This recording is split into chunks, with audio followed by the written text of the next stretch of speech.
I am so happy to hear that day one went well for everyone. From now on, instead of doing the D2L, we'll still use that platform, but I'm gonna do links for all our videos onto YouTube. I feel like that's gonna be a little bit faster for not only myself, but for you guys as well, so you guys don't have to wait to download.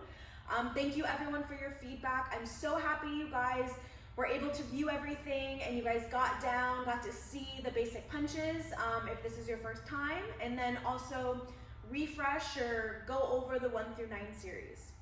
Before you guys go into this video or the videos for today, I want you to go back to the first ones, review your basic punches if you need a little refresher. You need to know your 1 through 6 punches. And then also, before we go to the next video, I want you guys to go back over the 1 through 9 series because we're gonna dive a little bit deeper into that. This video, I'm just gonna teach you guys a little bit more about your stance and then basic fundamental movements. So, I heard from one person that we do have a southpaw in class. That is excellent. Just know I'm gonna be an orthodox, but I'll try to explain for the southpaw as well, but kind of just go along with it. Stay in your southpaw stance when you practice this. So when we talk about our stance, orthodox or southpaw, to dive a little bit deeper into it, a lot of times when I see people doing their stance, they're very top heavy is what we call. So if they're in their stance here, they're kind of leaning forward a little bit, kind of what I mentioned in the first video. Instead of rotating over with your punches, a lot of times people push forward.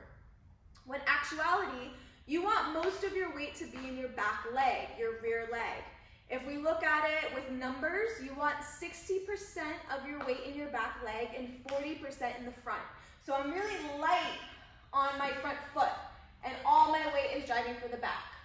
Now some people may ask, so why is it all in your back? Well, your number 2 is also known as a power shot. It's a power shot versus a 1. Your 1 is not really, it's never gonna knock anyone out per se, or it is very rare. The 2 is what follows after that 1, and that's what gives the heavy blow. And that's because all your weight, or most of your weight, is in your back leg, and you're transferring that over as you throw your 2. So 40% of your weight is in the front, 60% is in the rear. So again, when you're in your stance, you want to be a little upright, not too far back, not too far forward. You're here, most of my weight is in my back leg, and you can kind of tell the difference. You can see if someone is too much weight in their back leg or too much weight in the front. But again, most of my weight's in the back.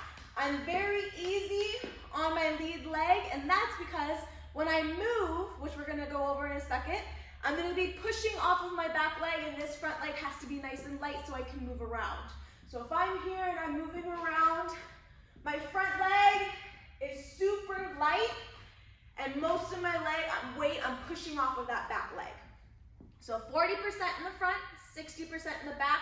Hopefully that helps a little bit for you guys when you're trying to practice your stance. If you felt a little awkward, hopefully that 40-60 rule helps even you out a little bit more. Again, you want to be grounded, sit in your stance, not up too high. In the next video, we're going to go over basic movement.